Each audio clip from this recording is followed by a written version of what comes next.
Nós recebemos então o cartunista e professor de desenho, que é muito respeitado, inclusive, por ter formado toda uma nova geração de artistas profissionais. Boa noite, Magno Brasil. Boa noite, Rony. Um prazer imenso estar aqui no seu programa. Magno, meu prazer. Falar dessa arte apaixonante que é o mangá e que exerce uma influência muito grande hoje na comunicação visual, em todas as mídias, não só nos quadrinhos, né? É verdade. Cinema, animação, é uma coisa maravilhosa mesmo.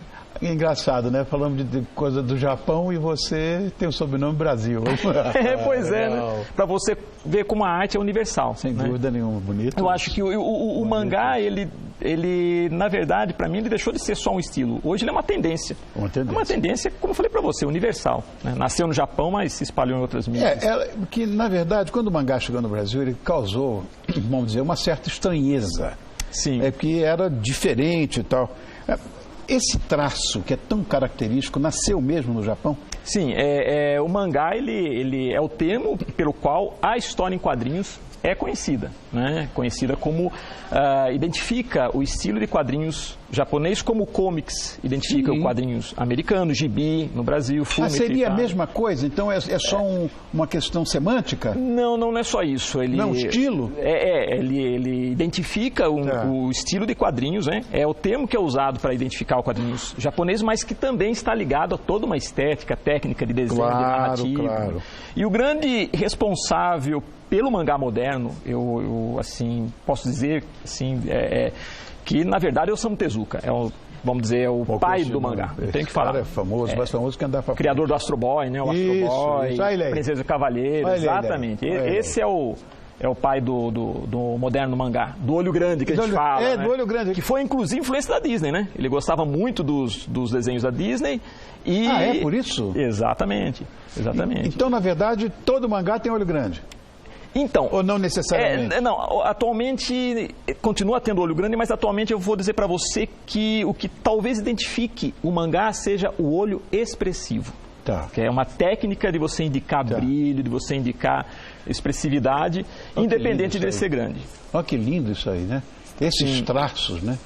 Isso aí são trabalhos dos nossos alunos. Então, então você vê que o mangá ele tem uma técnica que tem que ser respeitada, que é o que caracteriza realmente o estilo. E o termo anime seria o equivalente à animação. Quer dizer, é o mesmo tipo de desenho, mas voltado para animação.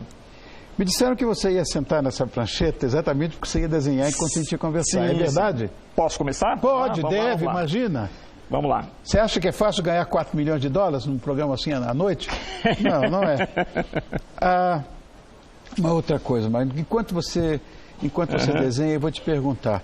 É verdade que o mangá, quer dizer, histórias em quadrinhos do tipo mangá, você lê de trás para frente, quer dizer, em relação à nossa cultura? Sim, porque é o sistema de leitura do Japão, né? Do japonês. Ele lê... Assim, é o contrário, como hebraico, como, enfim...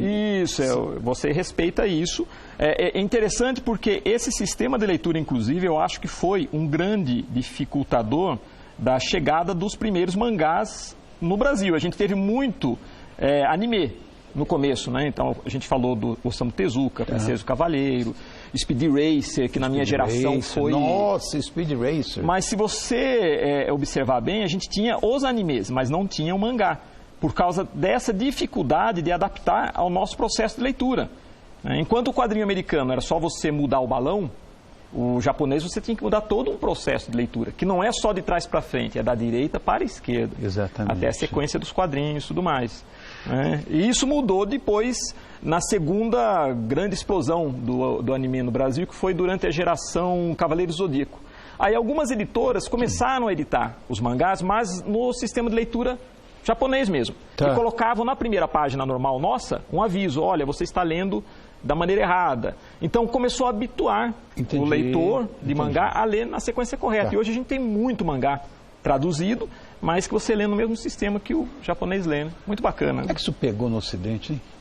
Pegou porque tem assim, como eu falei para você, não é só um desenho, é todo um sistema de narrativa, um sistema de estética que passou a ser usado em outros estilos. O próprio americano passou a usar isso nos quadrinhos de super-heróis também.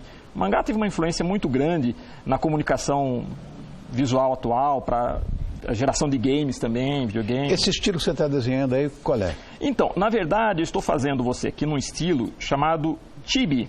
Fazendo a mim?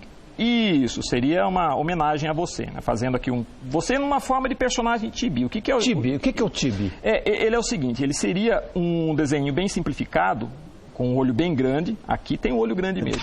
A cabeça é grande, então a cabeça ela é grande e o corpo é pequenininho. Então é uma estética que é usada atualmente no mangá para transmitir sentimento. Existem chibi, onde você faz o personagem com um corpo de gato, às vezes umas gatinhas. Então é uma estética muito bacana.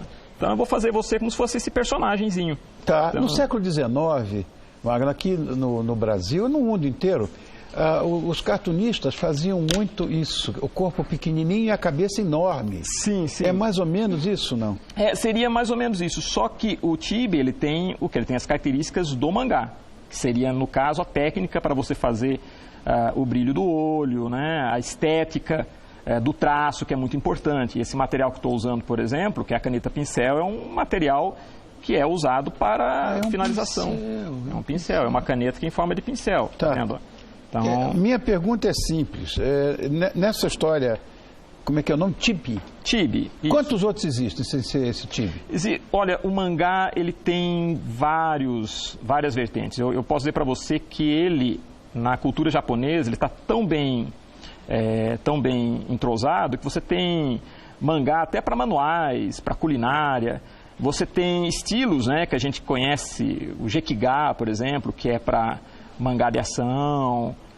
Você tem hentai, que é um mangá bem adulto, né? Um mangá com temas mais eróticos.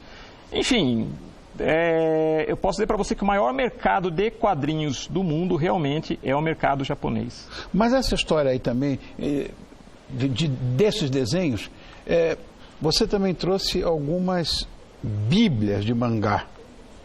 O que difere dos quadrinhos convencionais que a gente conhece? Tá. Né? É interessante que a gente fala Bíblia, mas não é livro religioso, né? Na verdade, são os livrões de mangá. É a maneira como... Deixa eu ver aqui. Vai falando, estou ouvindo. É a maneira como o mangá ele é divulgado lá no Japão. Entendi. Alguns desses livrões aí de mangá, eles têm tiragem semanal, para você ver como que é valorizado o mangá no Japão. Muitos jovens mangakás, que são os desenhistas de mangá, eles começam com essas produções, né? Esperando ser a bola da vez. E é engraçado que é de fato, de trás para diante. Para nossa cultura, né? É de trás para frente, olha aí. Abre aqui, a capa é aqui. Aqui é o fundo do livro. Aqui é a capa. Olha que bacana. Muito legal isso. Muito legal. Isso aqui o que é? Isso aqui deve ser um... isso aqui é o Zodíaco, né? Você fala os toys, os bonequinhos. Isso, é o Cavaleiro do Morte de Câncer, né? O Cavaleiro Zodíaco, que foi, assim, o responsável pela segunda grande explosão do mangá no Brasil. E Ultraman, esse aqui? Esse é Ultraman. Esse é da nossa época, né? Esse é Ultraman. Olha que legal. Eu também gostava de Nacional Kido, Nacional Kido, Nacional Kido. Você falando Você falando aí do live action, né? Que seriam essas séries dos heróis japoneses. Para você ver que isso também está associado à estética do mangá. Apesar de ser com atores, mas... É que eu falo, a estética do mangá, ela é narrativa, não é só o desenho, né? É todo um conceito que a gente acabou incorporando em outras mídias. E hoje o videogame não existe sem... Né? Ai, que bonitinho. Eu usei algumas características. O que acontece com o Chibi? Isso que eu queria saber. O que você analisa numa pessoa para passar para o papel? O Chibi, ele tem algumas coisas aqui que a gente tem que manter. Por exemplo, não podemos mudar essa estrutura do olho grande, que é a característica dele. Então, o que eu usei para fazer esse personagem? Como você é um grande cantor, então, já coloquei um microfoninho para identificar. E o seu estilo de cabelo, o seu sorriso, não posso abrir muito o sorriso, o queixinho. Então, a gente usa algumas estruturas que lembram você e você vira um personagem de animação. Bacaninha, muito bacaninha. Olha, eu quero te agradecer muito por ter vindo. Isso? Estou muito contente com isso. Olha, eu quero agradecer a presença deste impecável professor de desenho, mas é um cartunista de primeira grandeza e sabe tudo dessa história do mangá, que é o professor Magno Brasil. Muito obrigado. Obrigado, Euclides, por ter vindo. Prazer todo meu, viu? Volte mais vezes. Obrigado.